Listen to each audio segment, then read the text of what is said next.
Hi, my name is Gideon, also known as Gideon's Light, and I am your Creatively Fit coach. So in this episode, I'm going to be showing you some basic creative exercises that you can do with your brushes. It is important to get to know your equipment and your paint and the surface that you'll be working on before you jump into a serious painting. So I really encourage my students to take some time to get to know how the brush bends when you've got some water in there, some paint in there, and what type of lines and textures you can create with your brushes at the canvas. So join me in the studio now as I show you exactly how we accomplish that. Right, I'm going to be showing you some exercises that you can do in order to get familiar with your brush making or mark making with your brushes. So again, I'm going to be using my filbert here. I'm going to dip it, just the toe of my brush, in some water, and let's play with this beautiful red. And we load our brush, and we also improve the fluidity with that drop of water that we had, and we have correctly loaded our brush. Now on our canvas here, it is important to sort of get familiar with the spring in your filaments of your brush, and also to discover what brush strokes or marks you can make with your brush. The most obvious mark that you can make with this brush is to use it as its flat component, and you can see it's got that rounded shape at the top, how broad it is, and how you can end the brush stroke by lifting up like that. But what would happen if you use the brush on its side? So let's load up some paint again, and using the brush on its side, you can see that it is quite thin compared to the first line or mark that you've made. Let's also talk about how hard or soft a touch you use. These marks are obviously quite firm, so the harder you press down, the thicker your mark will be. Let's use a very light touch. Can you see I'm barely dragging this brush over my canvas, how thin and soft the line is compared to the other marks that I've made with this brush. Let's also try and do some movements. What would it look like if I pulled the brush in a rounded shape, allowing the filaments to open slightly and lifting off? Let's vigorously rinse this brush to make sure that it is clean. Pull off all the water and we put it aside. Let's try a different brush. This is a round number 6. I'm going to use my clean water just to get the filaments or the brush hair wet. I'm just going to drag off, and let's combine these two colors. I'm going to be using the red. Again, let's load the tip of the brush with red, and then let's add some blue. And this creates a beautiful violet. Let's add a dash of white to reveal that. This is a red violet. So you can see I've loaded the tip of my brush and the paint is in the belly, I'm going to add a drop of water to improve the flow.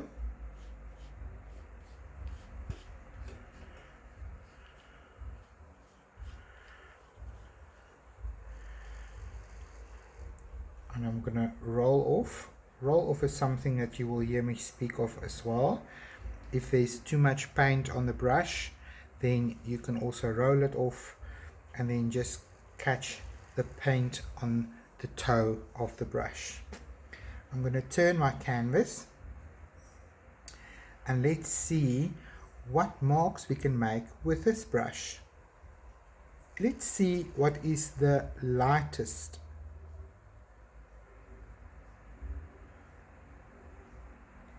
marks I can make. I'm adding a drop of water to improve the flow. So this is a good example of where you can see the paint was a bit dry and I needed a bit more water to improve its fluidity. Let's try that again. We need a bit more water in the brush.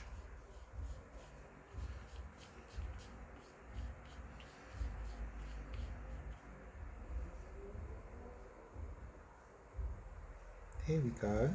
Can you see how adding water to your paint improves the fluidity? So this is quite a broad brush. So let's see what it will make if we use a bit more of a harder, firmer pressure. I'm going to add another drop and let's go into the red a bit more. Loosely mix. Now let's see what happens if we start thin and end thick.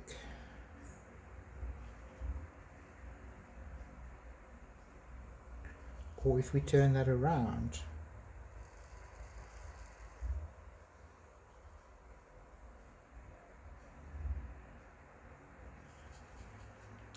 Let's say, for example, we start thin, go thick and thin and thick and thin and thick. So it's good to take some time and just play in your studio and get familiar with your paint and with your brushes. And that is my doggies.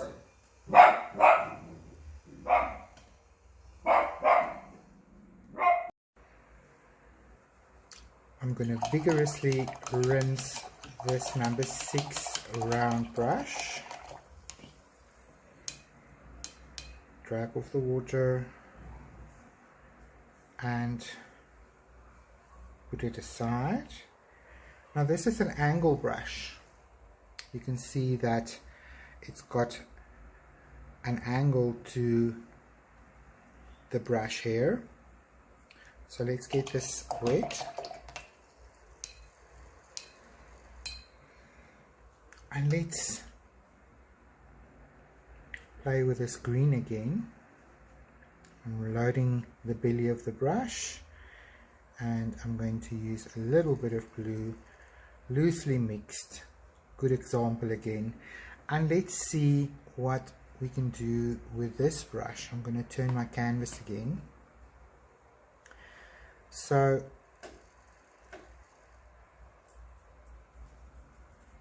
starting at an angle like that, you can see the angle of the brush, and if you use it in its full capacity to draw quite a broad line. But now let's use it like this, very lightly.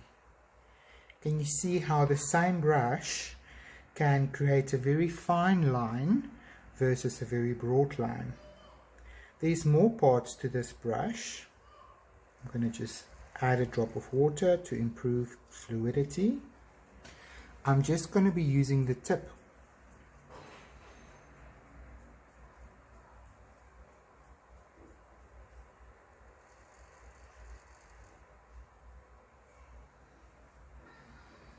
I'm sure I can go even finer.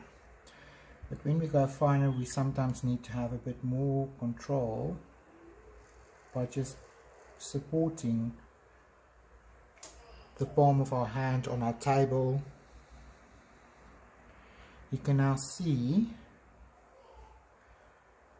let me use a dark color here, improve the fluidity.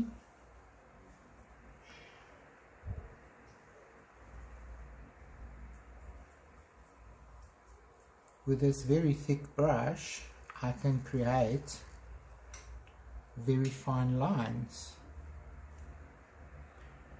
Let's add a bit more water just to improve fluidity.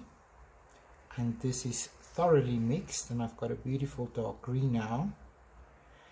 But now I want to take some of the color off, so I can either drag off like this, or I can use my rag. Let's use a spot where I've done this before and just remove some of the paint so that it's not totally loaded with paint. I'm just going to turn my canvas again, find a white spot here for you to see, and let's see what happens if we use a brush like this.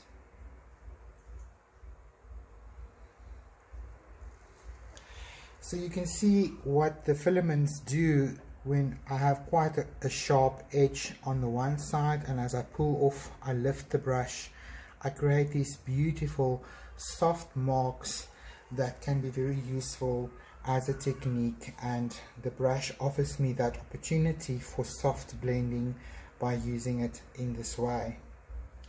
Let's thoroughly rinse.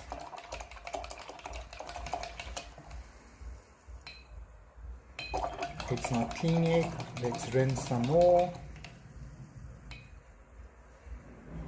There we go. And let's put our brush aside. Now this is also a round, but this is a number 4 round, and it's got a longer brush section for finer lines. So let's use our clean water to wet the brush. And let's go into our pure red, and I'm just going to use this side of the dollop to pull the paint into the belly.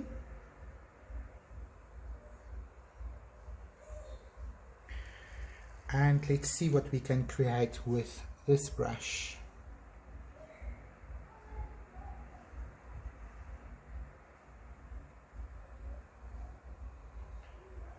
So you can see by the finer brush,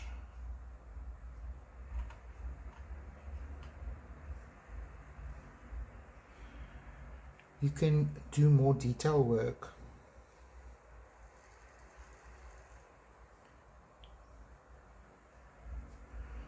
But also by using the full width of the belly of the brush, you can create quite a broad stroke as well.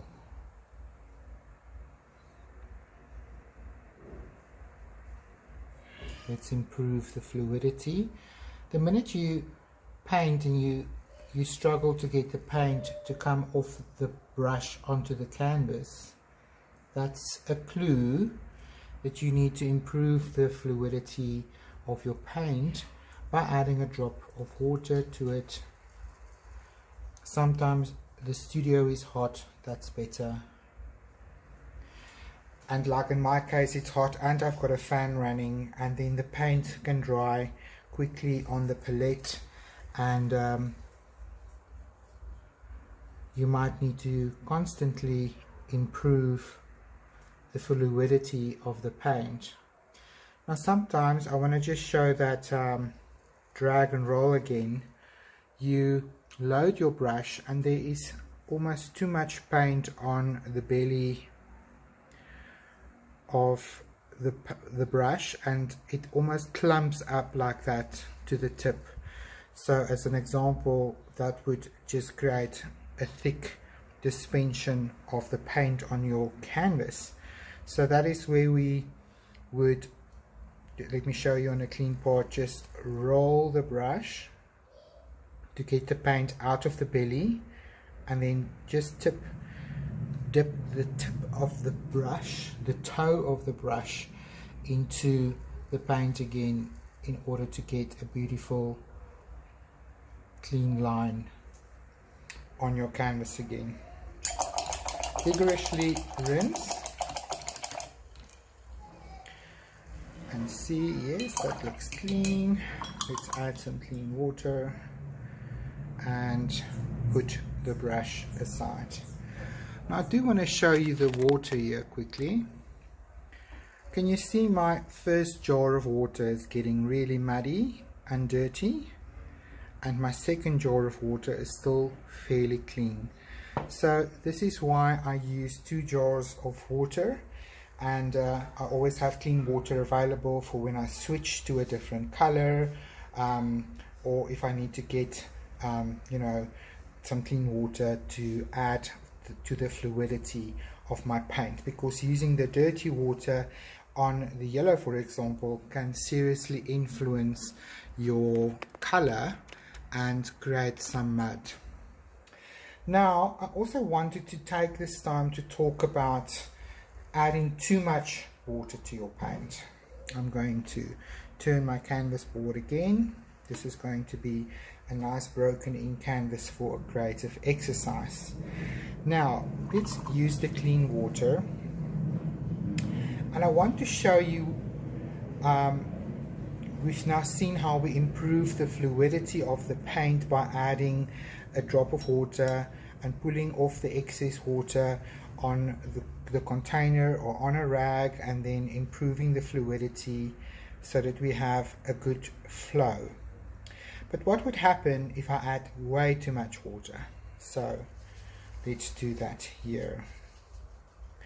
If we add too much water to acrylic paint, what will happen is what you see on the palette here, is it separates, and it will happen on the canvas as well. So that might look like a nice see-through wash, but what will happen is that the paint to water ratio is not correct, and your paint will separate from your canvas. And when this dries, what could happen is that your paint starts to peel away from the canvas, almost like a thin film of plastic, simply because you've diluted your paint way too much for your canvas. So that's just something to pay attention to. Obviously, if you're going to do a technique and you understand how to do this with a glazing medium in order to seal each layer, you have license to play.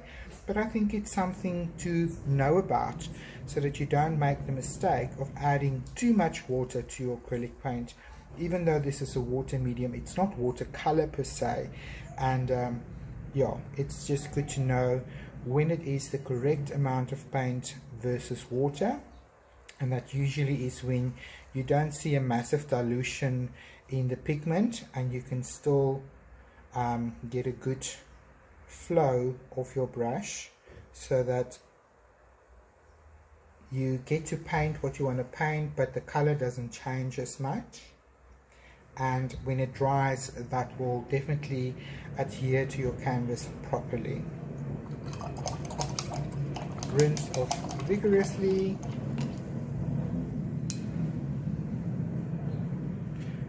And put your brush aside.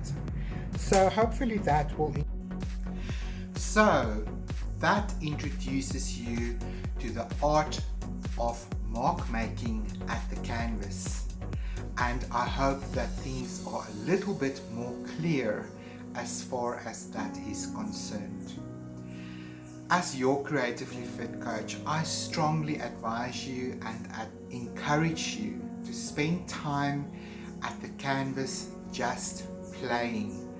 I think it is wonderful to be inspired and to really want to get into that first painting, but I think it is a very good practice to spend a little bit of time to get to know your tools and your equipment.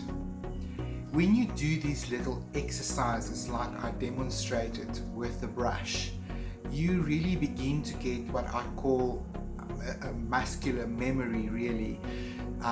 in how to control your brush, how much paint to put on your brush or load on your brush, how much water you should have in the belly of your brush. And all of this becomes information that you sort of intuitively will feel your way through.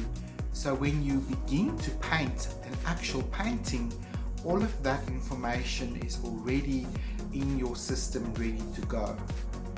I remind my students that you didn't know how to drive a car on the very first day when you slipped behind the wheel of a car. You went for driving lessons. Somebody with a license showed you the ins and outs of how to control the clutch and the gears and how to get the vehicle moving and how to get the vehicle to stop.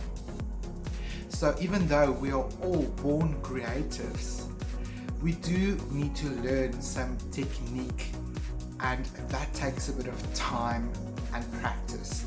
And the more that you practice, the better you will get at it. So the first time you get into this, don't be discouraged when you feel that you've reached an ugly stage in your painting. It doesn't nearly look as good as you think or thought it should look. So be patient with yourself, practice, and I will see you in the next episode. Remember to subscribe, and I will see you at the canvas real soon.